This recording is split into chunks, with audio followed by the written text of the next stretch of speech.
చూస్ country delight, live better. ఇప్పుడే country delight app ని download చేసుకోండి.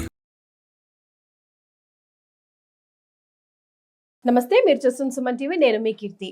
వారాహి నవరాత్రుల్లో భాగంగా 4వ రోజు అమ్మవారి అవతారం గురించి, విశిష్టత గురించి, అమ్మవారికి ఎలాంటి నైవేద్యం సమర్పించాలి, పూజా విధానం ఎలా ఉండాలి తెలియజేయడానికి ప్రముఖ ఆస్ట్రాలజర్ బ్రహ్మశ్రీ నందిబట్ల శ్రీహరి శర్మ గురుగారు మనతో పాటు ఉన్నారు. నమస్తే గురుగారు. వాగర్థావివ సంపృక్తౌ వాగర్థ ప్రతిపత్తయే జగతః పితరౌ వందే పార్వతీ పరమేశ్వరౌ. ఆదిత్యాయ చ సోమాయ మంగళాయ బుధాయ చ గురు శుక్ర శనిభ్యశ్చ రాహవే కేతవే నమః. శృంగేరి జగద్గురు పీఠాధిపతులకి, కంచి పీఠాధిపతులకి నమస్కారములు తెలియజేసుకుంటూ కార్యక్రమాన్ని ప్రారంభిద్దాం. గురుగారు, గుప్త నవరాత్రుల్లో భాగంగా 4వ రోజు వారాహి అమ్మవారి అవతారం ఏంటి, విశిష్టత ఏంటి తెలుసుకుందాం గురుగారు. ఈ వారాహి నవరాత్రుల్లో భాగంగా 3వ రోజు స్వప్న వారాహి గురించి మనం తెలుసుకున్నాం, పూజ చేసుకున్నాం. 4వ రోజు అమ్మవారిని కిరాత వారాహి రూపంలో అమ్మవారిని కొలవాలి. ఈ కిరాత వారాహి సాధారణంగా దట్టమైనటువంటి అడవులలో, చిన్నప్పుడు చెప్పుకుంటాం కాకులు దూరని కారడివి, చీమలు దూరని చిట్టడివి అని చెప్పి, అలాంటి ప్రదేశాలలో ఈ కిరాత వారాహి అమ్మవారు, అంటే కిరాతులు అంటే ఎవరు, బోయవాళ్ళు అని చెప్పవచ్చు.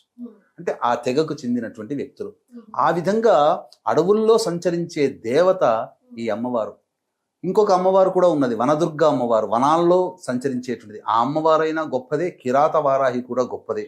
ఈ కిరాత వారాహి అమ్మవారు ఎవరంటే చాలా అందమైన దేవతట, అందరినీ కూడా రక్షిస్తూ ఉండేటువంటి దేవతట. ఈ కిరాత వారాహి ప్రధానంగా ఒరిస్సా ప్రజలకి ఆరాధ్య దైవం. కలకత్తా వాళ్ళకి కలకత్తా కాళీ, తమిళనాడు వాళ్ళకి సుబ్రహ్మణ్య స్వామి ఎలాగో, ఒరిస్సాలో ఉన్నటువంటి వాళ్ళకి ఈ కిరాత వారాహి చాలా ప్రధానమైనటువంటి దేవతట. అంతేకాకుండా ఈ అమ్మవారిని ప్రధానంగా పూజించడం వల్ల అదృష్టం కలిసి వస్తుందట, సమృద్ధి కలుగుతుందట, ఆధ్యాత్మిక శక్తి పెరుగుతుందట. అంతకంటే మించి ఈ అమ్మవారిని పూజ చేయడం ద్వారా ప్రకృతిలో వచ్చేటువంటి సునామీలు, భూకంపాలు, అల్లకల్లోలాలు ఇవన్నీ కూడా ఈ అమ్మవారు తగ్గించగలుగుతుందట. కాబట్టి అసలు వారాహి అమ్మవారు అంటేనే సాధారణంగా ఉగ్రదేవత. అందులో కిరాత వారాహి కూడా పరమోగ్రంగా ఉంటుంది. ఈ అమ్మవారిని గనక ఉపాసన చేసేటువంటి వాళ్ళు ఏదనుకున్నా సాధించగలుగుతారట. అంతటి గొప్పదైనటువంటిది ఈ యొక్క కిరాత వారాహి. కాబట్టి ఈ అమ్మవారిని ప్రధానంగా మనస్సులో ఈ 4వ రోజున ఈ అమ్మవారిని ఊహించుకుంటూ, అనగా చాలా ఉగ్రరూపమైనటువంటి అమ్మవారు, అలాగే నీలి వస్త్రముతో కప్పబడినటువంటి అమ్మవారిగా భావన చేసి, లేదా రక్త వస్త్రం అంటే ఎర్రటి వస్త్రం కలిగినటువంటి రూపము కలిగినటువంటి అమ్మవారు కోపంగా ఉంటూ, కళ్ళు నిప్పు కణికల్లాగా ఉండి నిప్పులు ప్రసరిస్తున్నటువంటి విధానంగా ఆ అమ్మవారి రూపాన్ని ధ్యానం చేసుకుని మన సంకల్పం నెరవేరాలని చెప్పి ఈ అమ్మవారిని తదేకముగా ధ్యానం చేసుకొని పూజ చేసుకున్నట్లయితే తప్పకుండా ఈ అమ్మవారు ప్రకృతిలో వచ్చేటువంటి ఇబ్బందుల్నే తొలగించగలిగే శక్తి ఉన్నప్పుడు, ఆ ప్రకృతిలో భాగమైన మనకు మన జీవితంలో వచ్చే అల్లకల్లోలాలు అంటారు కదా, ఒక్కసారి జీవితం అంతా తిరగబడిందిరా అని అంటుంటుంటారు.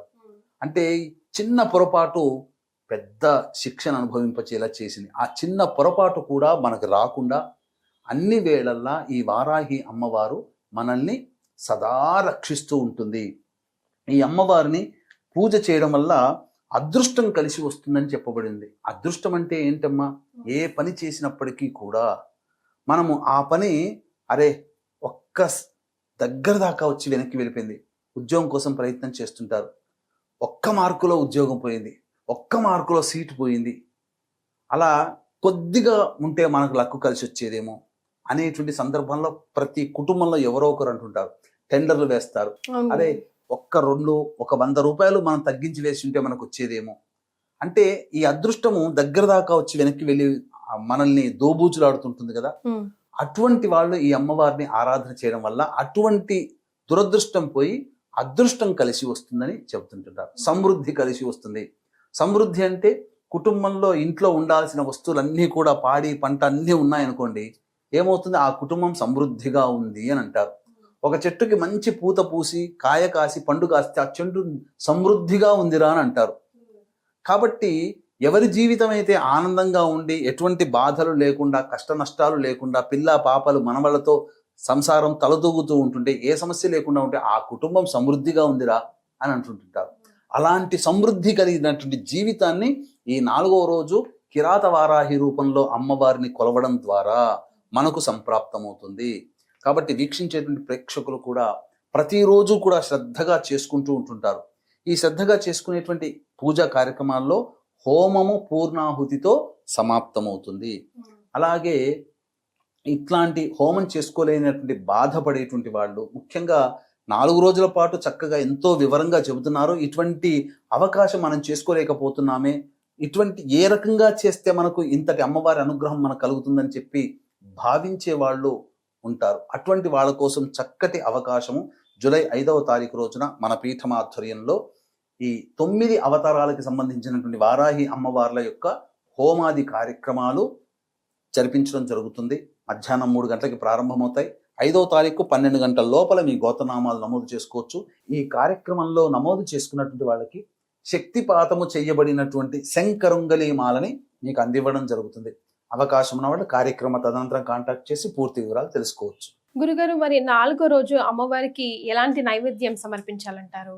ఈ కిరాత వారాహి అమ్మవారికి తాంత్రిక దేవత కాబట్టి అల్లముతో చేసినటువంటి గారెలు, దద్దోజనము ఇవి నైవేద్యంగా పెట్టవచ్చు. ఇంకొక విశేషం కూడా ఉందమ్మా. ప్రత్యేకమైన విశేషం ఏంటంటే ఈ వారాహి నవరాత్రులు ప్రారంభమయ్యేది ఆరుద్ర నక్షత్రం.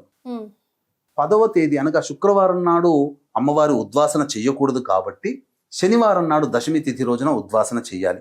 కానీ ఆ శనివారం దశమి తిథి రోజున ఉన్నది కూడా స్వాతి నక్షత్రం. అంటే ప్రారంభించే రోజు సమాప్తమయ్యే రోజు రెండూ కూడా రాహు నక్షత్రాలే. ఈ వారాహి అమ్మవారి రూపం కూడా రాహుస్వరూపం. ఎందుకంటే సగం వరకు దేహమే మానవ రూపం, మిగతాదంతా మరి ఒక రూపం. రాహు కూడా మొండె రూపం వరకే రాహు, తలకాయ రాహుది కాదు. కాబట్టి ఈ రాహు నక్షత్రంలో ప్రారంభమై రాహు నక్షత్రంలో నవరాత్రులు సమాప్తమవుతున్నాయి. కాబట్టి ఎవరైనా ఈ వారాహి అమ్మవారిని చేసుకుంటే ఖచ్చితంగా ఈ సంవత్సరం అంటే 2025 చెడు కాలం చూస్తున్నాం. ప్రపంచమంతా హాహాకారాలు చేస్తున్నాయి, యుద్ధాలు, వాతావరణం, ఆస్తి నష్టం, జన నష్టం జరుగుతుంది, ప్రకృతి విపత్తులు వస్తున్నాయి. అటువంటి సమయంలో ఈ అమ్మవారిని ఆరాధన చేయడం ద్వారా మనం రక్షింపబడతాము, దైవానుగ్రహం మనకు కలుగుతుంది, మనకు మన కుటుంబానికి కలుగుతుంది. ఇటువంటి అద్భుతమైనటువంటి కలయికలు కలిగినటువంటి రోజు కాబట్టి చక్కగా ఆచరించండి, తరించండి. చాలా సంతోషం గురుగారు. కులంకుశంగా ప్రతి ఒక్కటి కూడా వారాహి అమ్మవారికి సంబంధించి వివరించారు. ధన్యవాదాలు. సర్వం శ్రీ ఉమామహేశ్వర పరబ్రహ్మార్పణమస్తు.